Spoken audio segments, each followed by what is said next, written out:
वैसे तो Naruto anime में ऐसे बहुत सारे मोमेंट हैं जहां पर किसी एक करेक्टर ने दूसरे करेक्टर की डिसरिस्पेक्ट की हो, बट मेरे अकॉर्डिंग जब सास्के ने अपनी मांगेकिल शारिंगान को फ्लेक्स करते हुए ककाशी की डिसरिस्पेक्ट की थी, वो पूरे नारुतो एनिमे में ककाशी का सबसे डिसरिस्पेक्टफुल मोमेंट था। लेकिन जब फाइनल फाइट में ककाशी ने अपने फर्स्ट ट्राई में ही एक परफेक्ट सुसानो क्रिएट कर लिया था और सास्के को दिखा दिया था कि क्यों उसे पूरे शिनोबी वर्ल्ड में कॉपी निंजा का टाइटल मिला है, तो मुझे यही वाला मीम याद आया था।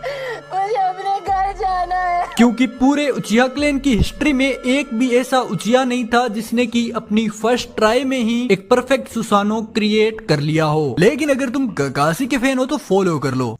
वैसे तो नारुतो एनिमे में ऐसे बहुत सारे मोमेंट हैं जहां पर किसी एक करेक्टर ने दूसरे करेक्टर की डिसरिस्पेक्ट की हो, बट मेरे अकॉर्डिंग जब सास्के ने अपनी मांगेकिल शारिंगान को फ्लेक्स करते हुए ककाशी की डिसरिस्पेक्ट की थी, वो पूरे नारुतो एनिमे में ककाशी का सबसे डिसरिस्पेक्टफुल मोमेंट था। लेकिन जब फाइनल फाइट में ककाशी ने अपने फर्स्ट ट्राई में ही एक परफेक्ट सुसानो क्रिएट कर लिया था और सास्के को दिखा दिया था कि क्यों उसे पूरे शिनोबी वर्ल्ड में कॉपी निंजा का टाइटल मिला है, तो मुझे यही वाला मीम याद आया था।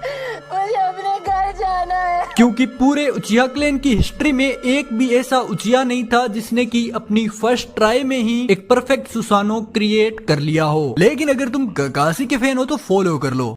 वैसे तो नारुतो एनिमे में ऐसे बहुत सारे मोमेंट हैं जहां पर किसी एक करेक्टर ने दूसरे करेक्टर की डिसरिस्पेक्ट की हो, बट मेरे अकॉर्डिंग जब सास्के ने अपनी मांगेकिल शारिंगान को फ्लेक्स करते हुए ककाशी की डिसरिस्पेक्ट की थी, वो पूरे नारुतो एनिमे में ककाशी का सबसे डिसरिस्पेक्टफुल मोमेंट था। लेकिन जब फाइनल फाइट में ककाशी ने अपने फर्स्ट ट्राई में ही एक परफेक्ट सुसानो क्रिएट कर लिया था और सास्के को दिखा दिया था कि क्यों उसे पूरे शिनोबी वर्ल्ड में कॉपी निंजा का टाइटल मिला है, तो मुझे यही वाला मीम याद आया था।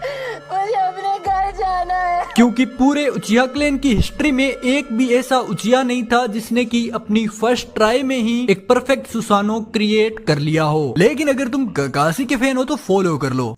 वैसे तो नारुतो एनिमे में ऐसे बहुत सारे मोमेंट हैं जहां पर किसी एक करेक्टर ने दूसरे करेक्टर की डिसरिस्पेक्ट की हो, बट मेरे अकॉर्डिंग जब सास्के ने अपनी मांगेकिल शारिंगान को फ्लेक्स करते हुए ककाशी की डिसरिस्पेक्ट की थी, वो पूरे नारुतो एनिमे में ककाशी का सबसे डिसरिस्पेक्टफुल मोमेंट था। लेकिन जब फाइनल फाइट में ककाशी ने अपने फर्स्ट ट्राई में ही एक परफेक्ट सुसानो क्रिएट कर लिया था और सास्के को दिखा दिया था कि क्यों उसे पूरे शिनोबी वर्ल्ड में कॉपी निंजा का टाइटल मिला है, तो मुझे यही वाला मीम याद आया था। मुझे अपने घर जाना है। क्योंकि पूरे उचिया क्लैन की हिस्ट्री में